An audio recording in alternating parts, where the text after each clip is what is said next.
The film opens with our lead, Shaw, deciphering a code from the newspaper. Following that, he walks into a museum to report a suitcase he left here, so the guard finds him one and lets him take it by showing his passport. He then books a room in a nice hotel, where he finds his new set of weapons along with his next target's detail file. In the daytime, he breaches a container unit by the seaport and eyes its owner. He returns to the city for lunch, where he sees visions of his wife seeing a random young girl staring at him. He secretly buys her a drink and exits. He takes a short nap and heads to the port, where he puts down 2 guards by the tower. After climbing the tower, he shoots the security at the main building's terrace with a sniper and walks towards the building.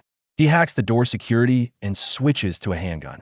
After fighting some more security, he reaches his target, whom he shoots on the spot and walks away. He returns to the hotel and stitches his open forearm wound, as well as burns all the target files along with his passport. Up next, he flies to Rome for his new mission and is seen repeating the same pattern up until he finds the young girl from New York in his room, pointing a gun at him.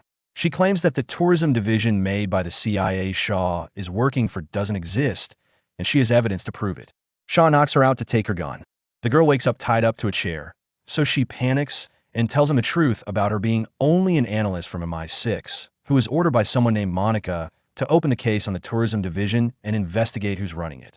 Hence, she got her hands on some classified files and found out the man, Kevin Angler, who was hired to run the division, was killed 10 years ago, but his work continues as Shaw is still getting assignments.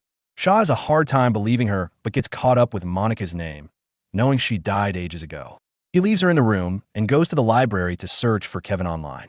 There, he has a flashback of him dining with Kevin and breaking the news of having met Monica, the love of his life. He returns to the room and unties the girl, Casey, who gives him the option to continue working for the unknown entity or join her in Malta to further investigate the division. Shaw locks her up in the bathroom and takes his time to think. He ends up burning his recent target files and freeing Casey to flee to Malta with her. On their way to the ferry, Shaw throws her personal suitcase. When they get on the ferry, a woman from Shadow Corporate finds out Shaw is going off mission by accessing a secretly installed GPS tracker in him, so she reports it to her superiors. Back on the ferry, while Casey spills beans on how she tracks Shaw by only knowing his habitual pattern, Shaw sketches her out of habit. When they get off the Malta seaport, Casey goes to the public bathroom. Meanwhile, Shaw gets a call on the phone booth, asking him to report his reason to leave the mission. Shaw reveals his intentions of finding them instead, so they warn him to conduct the mission or else he will become the mission. When they move forward, the coveted organization hires a group of assassins to take down Shaw and gives them access to his GPS tracker. Shaw takes Casey to the division's main office and sees flashbacks of his first time in there. He takes Stacy to Kevin's office and starts snooping around, not knowing a team of assassins has arrived. Shaw finds a cassette under Kevin's chair, which he collects. Luckily, one of the assassins takes the elevator, which rings a bell and notifies Shaw. He goes out and kills him, hearing which the other assassins turn to him. Shaw grabs Casey and runs to the rooftop, which causes the assassins to lose the tracker signals. By the time they locate Shaw, he's off to another building. They shoot at him and Casey, but miss all the aims. After a long chase, the assassins unite in a narrow pathway where the GPS stops working. They still locate Shaw, who's convinced something is off now that the division is sending mercenaries to hunt him. He ends up in a public church, where the assassins withdraw and drive away. Shaw steals an old car outside and goes to the MI6 safe house Casey has told him about. There, Shaw checks everything with his torch to ease the paranoia and sets up a cassette player. He finds a recording of Kevin talking to some Irish man named Sean, who is threatening to kill Kevin for going rogue. Hearing the tape, Shaw conspires that Sean couldn't have killed Kevin by the way he was talking to him. So Casey shows him the online report of Kevin's funeral, along with the asset transfer report, showing that his assets went to the government by law for not having a family. He ends their chat and decides to sleep on the couch for the night. He keeps stressing over the conversation, in which Kevin talked about his failed marriage and wished the opposite with him and Monica. The next morning, the assassins are seen worrisome, realizing Shaw is not an ordinary person since he's taken hiding in a tracker-free zone. Meanwhile, Casey finds Shaw using random stuff around the house to make explosives instead of sleeping. When he goes out of the house to grab breakfast, his tracker begins working again. He sits at a cafe to read the newspaper, only to find another code in the columns he used to be assigned missions. When he decodes the message, it turns out to be a number, upon calling which he get a warning to get back to his mission or be ready to die. Simultaneously, the assassins run over the cafe with their cars and begin shooting at Shaw. He steals a man's car before using him as a human shield and runs away. While Casey is goofing around in her house, Shaw is vigorously chased by the assassins, but he gets them off his tail by running the car off the cliff and jumping off of it. As he returns to the house, the assassins also guess about the MI6 safe house and begin shooting. One of the men is sent in, whom Shaw tackles. Another man comes to sabotage him, but Casey smashes a vase in his head, helping Shaw take their guns and fire back. When the lead assassin takes out a bigger gun, Shaw sees his recently made explosive device on the floor, so he throws it at them, causing all of them to die in the huge explosion. When they steal the assassin's car and flee, the lead assassin returns to another agent, who connects the dots about being ordered to take down one of their own. Shaw stops at one point and starts scolding Casey for hiding her true self because of what the caller told him at the cafe. When he pressurizes her, she reveals she's his and Monica's daughter. Shaw thinks she's bluffing, but she shows him her birthmark, which Shaw happens to have, and some personal details that only Monica knew about him, confirming Casey is their daughter. He still walks away.